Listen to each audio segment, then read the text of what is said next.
성공한 사람치고 완벽주의자가 아닌 사람은 없다라고 하는 말이 있습니다. 다 들어보셨을 말씀입니다. 일을 특별하게 성과에 대해서 고집스럽게 집착을 가진 사람이 성공할 확률이 높다는 말이죠. 그런데 그렇게 이 완벽주의를 추구하고 그리고 성과에 대해서 고집스럽게 집착하고 해서 성공을 했는데 그렇게 이룬 성공이 적지 아니한 그런 대가를 요구한다는 것이죠. 그렇게 성공한 사람들에게서 발견되는 특징 몇 가지가 있는데 실패에 대한 거부감, 이게 그렇게 성공한 사람들이 늘 두려움으로 안고 있는 그런 질병이죠. 실패에 대한 이 두려움은 하나님께서 주신 마음 아니거든. 그런데 그런 실패에 대한 두려움. 두 번째는 고통스러운 감정에 대한 거부. 고통스러운 감정을 거부하려고 하는 그런 습관이 있는 거죠. 나는 절대 고통받아서는 안 돼. 나는 아프지 않을 거야. 라고 하는 이 성공에 대한 집착으로 성공을 이룬 사람들이 이 고통을 더 두려워하는 겁니다. 우리가 생각할 때 겉으로 봤을 때는 그런 사람들은 고통을 예사롭지 않게 그냥 아무것도 아닌 것처럼 그렇게 쉽게 넘어갈 것 같은데도 고통에 대한 아주 강력한 거부감이 자리하고 있죠. 그리고 마지막, 이것은 아주 안타까운 일인데 그렇게 성공한 사람들은 성공조차 즐기지 못하는 그런 안타까움을 경험하게 된다는 거죠. 아주 어렵게 성공했는데 그런 사람들이 자기가 그 성공한 것을 즐거워하고 감사하고 기뻐하는 것이 아니라 그렇지 못한다는 거죠. 온전하게 즐기지 못한다는 것이죠. 이게 완벽주의가 가져다주는 폐해입니다. 폐해. 완벽주의라고 하는 것은 심리학적으로 이렇게 정의가 됩니다. 스스로 비현실적인 기준을 세워놓고 그 기준에 의해서 지배당하는 행동이나 믿음을 완벽주의라고 합니다. 스스로 비현실적인 기준을 딱 세워놓고 그 기준에 의해서 지배를 당하는 거죠. 행동이나 믿음에. 이런 일종의 이 강박 증세, 정신적 장애입니다. 현대에서는 그것을 질병이라고 합니다. 그런데 많은 사람, 제법 많습니다. 3% 정도가, 전 국민의 3% 정도가 이런 정신적 장애, 강박증에 시달린다는 것이죠. 이 피해자인 동시에 가해자가 되는 이 완벽주의는 왜 이런 현상들이 이렇게 나타나는 걸까? 사람들이 많이 분석했겠죠. 왜 이렇게 완벽주의가 점점 증가하고 있는 건가? 봤더니 치열한 경쟁으로 얼룩진 성과 사회, 치열한 경쟁으로 얼룩져 있는 성과 중심의 사회, 이 사회의 특징 중에 하나가 자아 착취라는 게 있습니다. 제가 오늘 사용하는 용어들이 굉장히 철학적인 용어인데 자아를 착취하는 거예요. 자기 자신을 학대하는 거예요. 성과 사회에서의 특징 가운데 이 자아 착취, 자아 학대가 있다는 것이죠. 가학적인 그런 질병이거든요. 그런데 이런 완벽주의가 누구에게서 많이 나타나느냐 하면 고학력, 그리고 비교적 성공한 사람, 그리고 특별하게 지능이 높은 사람에게서 나타납니다. 우리 식구들 가운데서는 그런 질병이 안 나타나시기를 축복합니다. 미련하라는 말이 아닙니다. 미련하라는 말이 아닙니다. 고학력이고 성공하고 지능이 높아도 우리 바울이 말했던 것처럼 너무 부하게도 마시고 너무 가난하게도 마셔서 내가 하나님께서 주신 그 은혜를 충분하게 감사하면서 살게 해주십시오. 그렇게 기도했던 것처럼 이런 사회가 점점점 고도화돼 갈수록 완벽주의가 많은데 이런 완벽주의는 3% 정도니까 3%가 사실은 굉장히 위험한 수치거든요. 왜냐하면 종교인의 3%면 그 나라를 변화시킬 수가 있거든. 그만큼 이 3%라고 하는 숫자가 2%가 유의미한 퍼센테이지고 3%는 역사를 바꿀 수 있는, 전복할 수 있는 그런 수치이기 때문에 조심해야 되죠. 그런데 이런 심리적인 아니면 의학적인 완벽주의 말고 영적인 완벽주의가 문제가 되는 거죠. 오늘 본문 말씀이 바로 그런 영적인 완벽주의 증상을 가지고 있었던 빌립보 교회, 이 빌립보 교회, 유럽에서의 첫 번째 교회인데요. 자주장사 루디아의 집에서 모여서 교회가 시작된, 정말 이 빌립보 교회는 귀한 교회거든요. 첫 교회니까 이 상징성이 아시아의 첫 교회는, 아시아에서의 이방인들 교회는 안디옥 교회가 대표적이었다면 이 유럽에서의 교회는 빌립보 교회가 이 대표적인 상징성을 가지고 있는데, 이분들이 앞에 1장, 빌립보서 1장을 앞에 보시면 얼마나 이 축복받은 교회인지 5절 말씀에, 1장 5절 말씀에 너희가 첫날부터 이제까지 복음을 위한 일에 참여하고 있다. 너희 안에서 착한 일을 시작하신 이가 그리스도 예수의 날까지 이루실 줄을 우리가 확신한다. 빌립보 서신은, 빌립보 이 교회를 향한 편지는 온통 기쁨으로 가득한 서신이거든. 기쁨, 내가 너희를 즐거워하고 너희를 위해서 기도하는 것을 감사하고, 이런 귀한 교회인데 왜 이런 영적인 완벽주의 때문에 고생하고 있을까? 세상의 완벽주의하고는 비교도 되지 아니할 만큼 치명적인 질병인데, 영적인 완벽주의가. 빌립보 교회는 복음을 위해서 달려왔던 축복의 발걸음을 부끄럽게 만드는 영적인 완벽주의에 좀 아파하고 있었던 것이죠. 그들에게 주어진 가장 귀한 선물, 하나님의 은혜가 오히려 그들의 발목을 잡고 있는 그런 상황이었습니다. 여기 15절 말씀, 그러므로 누구든지 우리 온전히 이룬 자들은 이렇게 생각할지니. 여기가 보시면 바울을 포함한 모든 믿음의 식구들이 어떤 사람이라고요? 온전히 이룬 자들이라고. 온전히 이룬 자들. 이 온전히 이룬 자들, 여러분 정말 얼마나 감사한 일입니까? 우리가 평생 10,000시간을 투자해도 전문가가 될까 말까 하고, 그 전문가들 중에서 1% 내외가 성공할까 말까 한데, 그럼 이 세상에서 이 성공, 완전함, 그것을 이루기 위해서 모든 사람들이 전심전력해서 뛰어가고 있습니다. 도대체 김밥집이 얼마나 많은지, 카페가 그냥 얼마나 많은지, 전망 좋은 데마다 그냥 온통 다 카페인데 거기서 도대체 어떻게 승부를 보겠다고. 온 나라가 그냥 미친 듯이 질주하고 있는데, 그런데 이 말씀 오늘 보시면 우리는 온전하게 이룬 자들이라는 거죠.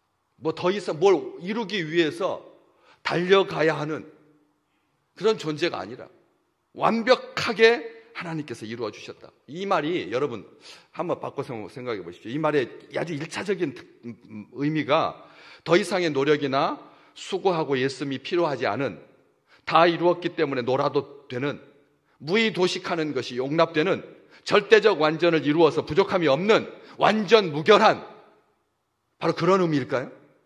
여기 완전하다라고 하는 말, 우리가 온전히 이루었다라고 하는 말이 우리 주님께서 말씀하셨던 것처럼 십자가에서 다 이루었다라고 하시는 그런 말과 같이 그런 온전함이겠느냐는 거죠. 왜? 금방 아니라고 하는 것을 알 수가 있어요. 12절, 바로 위로 3절만 올라가 볼까요? 12절 말씀 같이 읽어보겠습니다.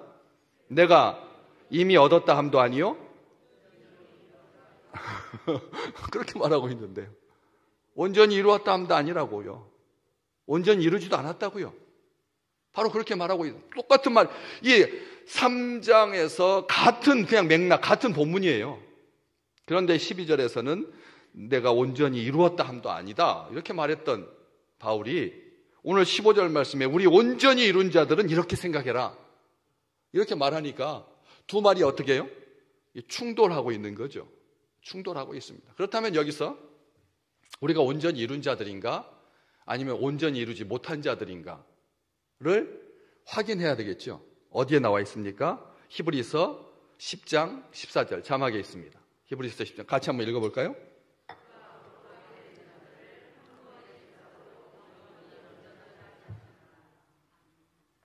우리가 어떻게 됐다고요? 우리 주님이 한 번의 제사를 통해서 영원히 온전하게 하셨다고 되어 있잖아요. 이게 아멘 되십니까? 아멘이 안 돼요? 왜 아멘이 안 나시죠? 혼날까봐 저한테? 왜 아무 때나 아멘 하느냐고 제가 그런 적 있어요? 이 말씀 맞습니다. 이게 진리입니다. 우리 주님께서 거룩하신 주의 백성들, 거룩하게 된 자들 한 번의 제사로 영원히 온전하게 하셨다. 우리는 그리스도 예수 안에서 법적으로 영원히 온전해졌다. 지금 그 말씀이거든요. 영원히 온전하게 된 것입니다. 그런데 이 온전하게 된 자들이 그럼에도 불구하고 바울은 어떻게 생활했는지요. 우리가 온전하게 되었는데 자기는 말로 온전히 이루었다라고 말하지 않습니다.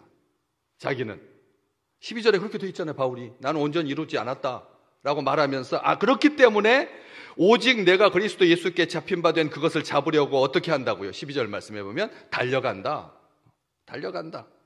13절 형제들아 나는 아직 내가 잡은 줄로 여기지 아니하고 오직 한 일, 즉 뒤에 있는 것은 잊어버리고 앞에 있는 것을 잡으려고 14절 표대를 향하여 그리스도 예수 안에서 하나님이 위에서 부르신 부름의 사명을 위하여 어떻게 한다고요? 달려가노라. 빌립보 교회들이 열심히 신앙생활 하다가 언제부턴가 갑자기 딱 멈춘 거예요. 달리기를.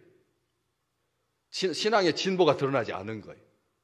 자기가 이미 받은 은혜 속에 안주하기 시작했다는 거예요. 벌써 이미 히브리서 10장 봐라. 벌써 우리 주님께서 십자가에서 다 우리를 온전하게 하셨는데 뭘 하려고 더 뛰어야 되느냐.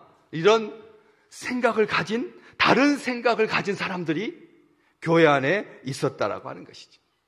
그렇기 때문에 이 온전히 이룬 자들이라고 하는 말은 빌립보 교인들이 그렇게 온전하게 이루었다라고 생각하는 사람들을 염두에 둔 표현일 수도 있다는 거죠. 염두에 두고 이미 우리가 온전하게 이루었으니 손발 다 놓고 있어도 된다. 우리는 가만히 있어도 저절로 구원받고 천국에 들어가니까 지금부터 선한 일을 할 필요도 없고 거룩하기 위해서 몸부림치지 않아도 되고 그냥 편안하게 있으면 요대로 죽으면 된다. 요대로 가면 그 다음에 천국에 가니까 아무것도 손가락 하나 까딱할 필요가 없다. 이런 완벽주의, 영적인 완벽주의죠. 아주 무서운 질병입니다. 이것을 경계하고 있는 그런 말이죠. 그래서 이렇게 우리 온전히 이룬 자들은 이렇게 생각해라. 만일 어떤 일에 너희가 달리 생각하면 이런 다른 생각을 가진 사람들, 온전함에 대해서 이런 사람들 하나님이 이것도 너희에게 나타내 주실 것이다. 온전히 생각하는 그 자들에게 이미 무엇을 얻었거나 이루었다고 자만하거나 나태하지 말고 뒤에 있는 것을 잊어버리고 앞을 향해서 달려가야 된다. 12절부터 14절까지 그렇게 말하면서 우리는 이런 생각을 가지고 있어야 된다. 어느 정도의 성취나 그리스도의 희생으로 얻은 법적인 의와 구원도 자만이나 나태의 구실이 되어서는 안 된다. 자만이나 나태의 구실이 되어서는 안 된다. 주께서 주신 은혜에 감사함으로 게으르지 말고 열심을 품고 주를 섬겨라. 지금 이 말하고 싶은 거지. 우리가 십자가에서 법적으로 예수 그리스도께서 영원히 온전하게 하셨으니까 그것을 잠식하듯이 빼먹듯이 죽을 때까지 그거 하나 곶감 하나하나 빼먹으면서 그렇게 무의도식해서는 안 된다는 거죠. 새해가 벌써 한 달이 싹 지나갔네요. 이제는 한 달 지나간 것은 이제 하루 정도 지나가는 것처럼 지나갑니다.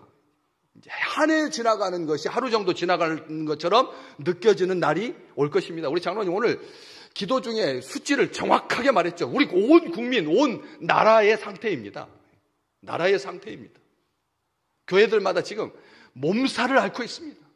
다 평균 연령이 60대 이상, 50대가 7, 80대를 차지하는 7, 80%를 차지하고 있어서 젊은 사람, 어린 사람, 아이들, 이게 희귀한 동네마다 골짜기마다 온 나라가 지금 신음하고 있거든. 이런 속에서 우리가 새해를 시작하고 성경을 얼마나 읽으셨습니까? 하루에 3장씩, 주일이면 2장 더 읽어가지고 5장이면 1년이면 일독하는데, 여러분 성경을 읽으셨습니까? 기도는 또 얼만큼 하셨나요? 한 달 동안 기도, 우리 새해다 새벽 기도 다 나와서 같이 기도하자. 온 가족이, 그래서 구차하게 온 가족, 전교인 이런 말 다 빼버리고 새해다 새벽 기도 다 나와서 새해니까 그렇게 기도하자. 그리고 1월, 2월 동안 부서의 장들과 함께 부서 공동체가 모여가지고 여전도회, 남선교회, 유치부, 어린이부, 찬양대 다 하나님께서 새 조각으로, 새 부분으로 다 엮어주셨으니까 자기가 어디에 어느 공동체에 속해 있든지 월정 기도 때 올라와서 기도하고 주일날 시간 내서 기도하고 같이 손잡고 조금만 시간이라도 같이 기도하자. 기도 얼만큼 하셨습니까? 성경은 또 얼마나 쓰셨나요? 코로나가 시작될 때 딱 성경을 쓰기 시작했거든요. 성경 이어쓰기. 이렇게 강제하지 않으면 안 되겠다 싶어가지고 기도실에다가 두드림에다가 딱 해서 가서 쓸 수 있도록 모든 준비를 다 해놨는데 쓰는 사람 한두 명만 계속 쓰고 있고 아무도 지금 성경 쓰고 있다는 것을 모르더라고요. 그래서 그걸 끌어올렸죠. 휴게실로. 그래서 휴게실에 왔다 갔다 밥 먹으러 왔다 갔다고 하면서 적어도 한 줄 정도는 하나님 앞에 나에게 주실 은혜를 생각하면서 사모함으로 쓰시라고 위에다 올려놨는데 과연 몇 분이나 성경 쓰셨습니까? 작년 12월부로 마감됐습니다. 두 번째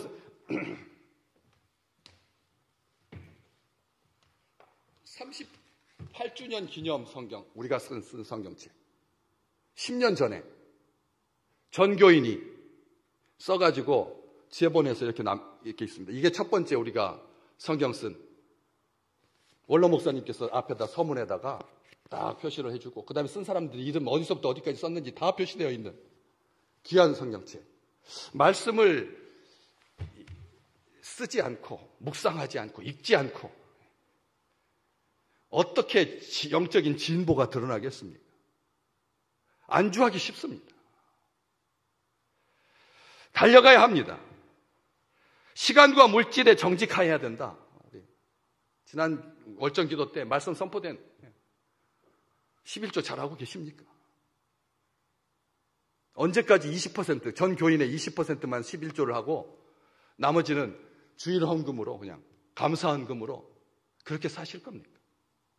시간과 물질에 정직하십니까? 안식일을 기억하여 거룩하게 지키고 새벽을 깨우는 자가 되고 새벽에 의해서 깨움받는 게 아니라 위에 십자가 조명이 20년 LED 조명이어가지고 빨간 십자가 조명 20년 만에 오른쪽 날개가 다 불이 안 들어와가지고 한 달 동안 꺼놨더니 우리 교인들이 십자가에 불이 안 들어옵니다. 목사님 가슴 아파요. 교회에 불이 꺼졌습니다. 막 해가지고 우리 장로님이 헌금해 주셔서 지난주에 LED로 하얗게 다 온통 빨개가지고 꼭 정육점 같아서 그래서 우리 교회는 하얀색, 왜? 부활의 소망을 가지라. 십자가의 원칙이 무조건 빨간 게 원칙이 아닌데 우리 한국은 그냥 공항에서 내릴 때 보면 다 빨간 십자가여가지고 그래서 하얗게 밝게 LED로 해가지고 20년, 30년 쓸 수 있도록 좋게 딱 달아놨더니 하루 만에 옆에 사시던 어떤 분이 오셔가지고 목사님 잠을 잘 수가 없어요. 제발 불 좀 꺼주세요. 그러시더라고요. 그래서 어떻게 했을까요? 11시까지 정식 조명을 켤 수 있는 시간 11시까지 딱 켜고 푹 주무시라고. 그리고 우리가 새벽기도 나올 때 다시 불이 딱 켜질 수 있도록 4시 50분에 불이 켜져서 해가 뜨면 자동적으로 꺼지게. 이게 만년 데이터, 만년치 해가 뜨는 시간을 계산해가지고 자동적으로 켜지는 정말 기가 막힌 거죠. 저는 그걸 들으면서 생각했어요. 야, 지난주에 설교가 개에게 뭘 주지 말고 돼지에게 뭘 주지 말고 우리 힘들게 하는 사람들한테 우리의 힘을 빼앗기지 말았는데 하나님께서 그렇게 지혜를 주셔가지고 그래서 아무런 탈 없이 십자가에 조명도 들어오고 그리고 그분도 편안하게 주무시고 하면서 저는 하나님께 감사했어요. 아니 LED가 사람이 만든 LED가 안 꺼지고 밤새껏 불을 밝히고 있는데 그렇잖아요. 기계가 사람들은 다 잠들어 있는데 십자가에 불을 쫙 영롱하게 하면서 온 세상을 밝히고 있는데 우리는 과연 어떻게 살고 있느냐 하는 것이죠. 한 달에 2번 월정기도 정했는데 한 달에 매주 금요일마다 기도하다가 한 달에 2번 금요일날 저녁 8시에 교회 와서 기도하자고 그러는데 지난주에는 좀 제법 많이 와서 한 50명 코로나 전에 우리가 교육관 2층에서 모였을 때 그 정도 그렇게 오셔서 기도하고 있는데 과연 기도하고 있느냐는 거죠. 나라와 민족과 열방을 위해서 교회와 성도의 가정을 위해서 마음을 다하여 함께 기도하자고 했는데 누구는 기도하고 누구는 그 시간에서 TV 보고 자고 있느냐.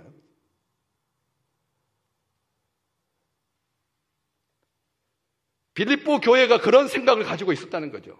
교회 지도자만 열심히 기도하면 되지 뭐. 다른 생각을 가지고 있었습니다. 바울은 말합니다.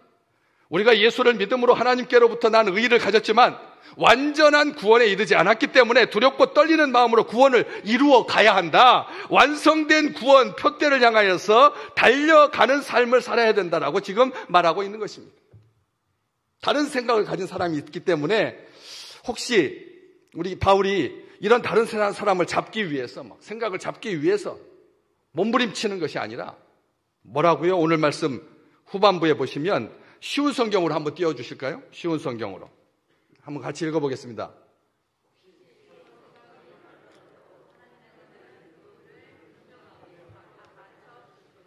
아멘. 혹시 다른 생각 가지고 계십니까? 11조가 지금 구약시대 때 신앙 고백인데 지금 신약시대 때 교회의 재정을 확보하기 위해서 목사님께서 저렇게 해마다 연초만 되면 11조 헌금을 11조 이 설교를 하시나 불편하신 분도 분명히 있을 것입니다. 11조가 무슨 이게 원칙도 아닌데 하나님 앞에 감사하는 마음으로 감사하면 되지 하는 생각들. 그런데 왜 시간을 구별하고 물질에 정직하라고 그렇게 말씀하십니까? 다른 생각이 있을 수 있습니다. 그런데 혹시 생각이 다르더라도 하나님께서 그 부분을 분명하게 바로 가르쳐 주실 것입니다. 바울은 하나님께서 그들의 생각에까지 역사하셔서 깨닫게 하실 것이다 라고 하는 그런 믿음 가졌기 때문에 다른 생각을 가진 사람들을 비판하거나 억지로 설득하려고 하지 않습니다. 싸워서라도 바로 잡겠다 하지 않습니다. 하나님께서 자신에게 계시와 계시의 영으로 역사하셔서 복음의 도를 깨닫게 해주신 것처럼 다메섹으로 예수 믿는 사람 죽이려고 가던 사람인데 그런데 깨닫게 해주셔서 복음의 아들 말씀의 사람으로 구원받은 자로 그렇게 삼아주신 것이 너무나 감사해서 빌립보 교인들 중에 자기하고 생각이 다른 사람들에게도 동일한 은혜를 주실 줄로 믿습니다. 이렇게 지금 말하고 있는 거예요. 15절이. 그러니까 우리 온전히 이룬 사람들은 16절에 어디까지 이르렀든지 그대로 행할 것이다. 신앙의 상태가 어떤 사람은 이만큼 믿음이 큰 사람이 있고 어떤 사람은 아직 그렇게 믿음이 크지 못한 사람이 있어도 괜찮다는 거죠. 누가 이만큼 달려갔고 누구는 못 달려갔어도 상관이 없다. 어디까지 이르렀든지 신앙의 상태가 어떻든지 상관없이 그대로 행할 것이다. 원문에 보면 선을 따라서 나아갈 것이다. 선을 따라서 나아갈 것이다. 지금까지 예수 그리스도 안에서 달려왔던 그대로 벗어나지 말고 좌로나 우로나 치우치지 말고 좌로나 우로 치우치지 말고 이 소리 저 소리 때문에 멈추거나 방향 돌리지 말고 여지껏 해왔던 그 방향 어디까지 이르렀든지 멈추지 말고 계속 전진해라. 어디에 이르렀든지 상관하지 말고 그대로 행하라. 앞으로 나아가라. 멈추지 마라. 좌로나 우로나 치우치지 마라. 하나님께서 부르신 부름의 상을 향하여서 달려가라. 영적 리더십이라고 하는 책 헨리 블랙커비가 쓴 아주 유명한 책이죠. 한국에서 이 영적 리더십 이 책을 신앙을 가진 사람들이 안 읽는 사람들이 별로 없다라고 할 만큼 많이 읽혀진 책입니다. 오늘 처음 들으신 분도 분명히 계실 것입니다. 거기에서 그가 말하죠. 교회의 일이든 개인의 일이든 간에 모든 일이 언제나 탁월하게 이루어져야 한다라고 하는 이 완벽주의, 미묘한 위험이 있는 그런 완벽주의가 있는데, 영적 리더십의 목표는 매사를 완벽하게 한다라고 하는 의미의 탁월함이 아니다.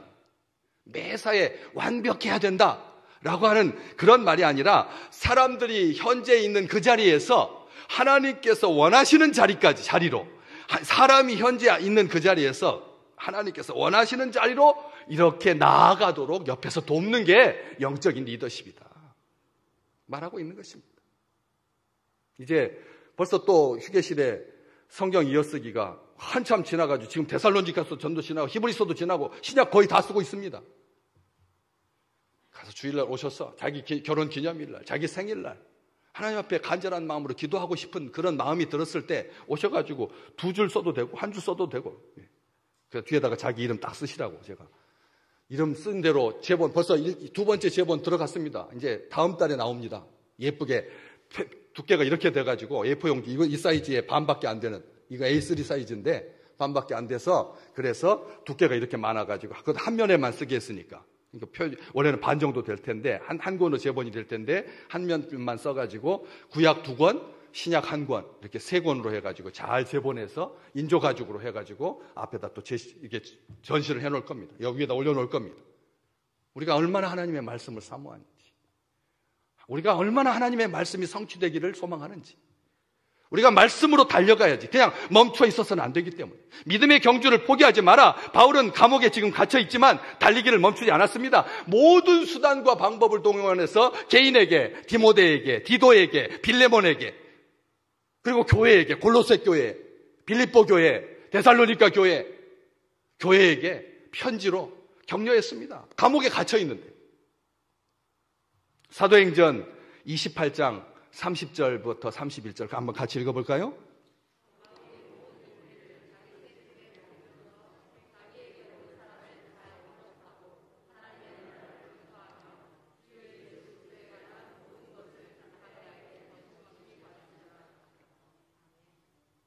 로마 감옥에 수감된 사람인데 바울은 로마 시민권자였어. 그래서 감옥에 있지 아니하고 자기 셋집, 자기가 돈을 주고 거기서 수감 생활을 하는 거예요. 2년 동안. 그 다음에 참수당해서 죽습니다. 그 2년 동안 어떻게 했다고요? 자기 셋집에 머물면서 자기에게 오는 사람을 다 영접하고 하나님의 나라를 전파하고, 그리고 어떻게 했다고요? 자신에게 하나님께서 주신 그 은혜를, 주 예수 그리스도에 관한 모든 것을 담대하게 거침없이 가르쳤다고. 여러분, 평생 주를 위해서 헌신했으니까 그냥 감옥에 있는 동안, 그래서 로마 시민권을 가지고 있어서 그렇게 고통하지 않고 자기 셋집에서 돈 내고, 자기가 돈 내고, 그리고 2년 동안 좀 푹 쉬었다가, 그리고 하나님께서 데려가시면 참수당하든지 뭐 상관없이 그렇게 순교하면 되니까 2년 동안 쉬어도 된다는 말씀입니다. 근데 바울은 그렇지 않았다라고 하는 것이죠. 계속 달려갔습니다. 그들을 위하여 기도하고 영혼의 다름질을 멈추지 않았다는 것이죠. 코로나가 지금 이제 마스크 다 벗었습니다. 우리는 지난 당회 때 우리는 입으로 고백하는 공동체여서 나라에서 교회에 대해서 이제 뭐라고 하는 건 안 듣습니다. 그런 것은 뭐 질병과 관련하여서는 교회가 나라를 돕고 위하여서 그 정책에 잘 협조하지만 예배와 관해서는 이제 우리가 생각하는 대로 하는 거죠.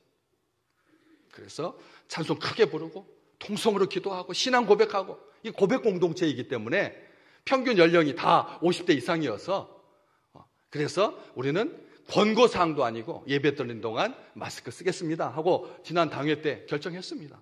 그래서 완전하게 이제 코로나가 정말 아무것도 아닌 것처럼 그렇게 될 때까지 당분간 그래도 우리는 조심스럽게 마스크를 쓰고 예배를 드립니다. 이럴 때 우리의 신앙이 멈춰서는 안 된다는 것이죠. 이 달리다라고 하는 것이 원래 사냥이나 경주 때 쓰던 단어였습니다. 짐승들이 먹이를 낚아채기 위해서 있는 힘을 다해서 달려갈 때 쓰는 단어가 달려가는 거지 그냥 이렇게 가는 게 아니라는 거예요. 달리기 경주에서 선수들이 결승점을 향해서 젖먹던 힘까지 다 쏟아서 숨을 헐떡거리며 달려가는, 이게 신앙을 가진 믿음의 백성들의 삶이라는 거지. 게으르지 말고 나태하지 말고 안일함을 내버리고 열심을 다하라. 모든 사람 모든 일에 마음을 다해서 죽게 하듯 하라. 움츠러들지 마라. 하나님께서 말씀하고 계십니다. 마가복음 3장에 보면 한쪽 마른 사람 이야기, 여러분 다 아시죠? 한쪽 손 마른 사람 이야기, 손이 오그라든 사람 이야기입니다. 한쪽 손이 말랐다라고 하는 말이 손이 펴지지 않는 사람, 손이 오그라든 사람, 자신의 손가락을 태우지는 않을까 두려워서 손을 펴지 못하는 사람, 그런 상태에서 아무런 일도 안 생겼습니다. 손을 안 피면 아무런 일도 안 생깁니다. 위험 부담도 없습니다. 예수님께서 그에게 명령하시죠. 네 손을 내밀어라. 네 손을 내밀어라. 이 말은 무슨 뜻입니까? 네 손을 펴라 하는 뜻입니다. 손을 펴라. 그러자 그의 손이 어떻게 됐습니까? 펴졌습니다. 아멘. 완벽주의가 이와 같습니다. 손을 펴야 하나님의 역사가 나타납니다. 손을 펴야 하나님의 역사. 손을 편 후의 결과가 두려워서 움켜쥐고 있으면, 손을 내밀지 않으면, 달리지 않으면 두려움 가운데 살 수밖에 없다는 것이죠. 지난주, 이번 주 말씀 잘 기억하십시오. 나와 생각이 다른 사람 때문에 흔들리지 마시라고. 계속 믿음의 주요 온전하게 하신 이신 예수 그리스도를 바라보면서 표대를 향하여서 그리스도 예수 안에서 하나님이 위에서 부르신 부름의 상을 위해서 달려가는 자 되시기를 주의 이름으로 축복합니다.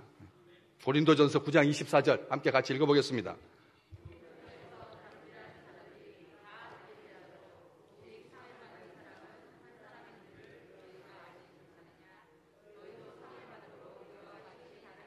아멘.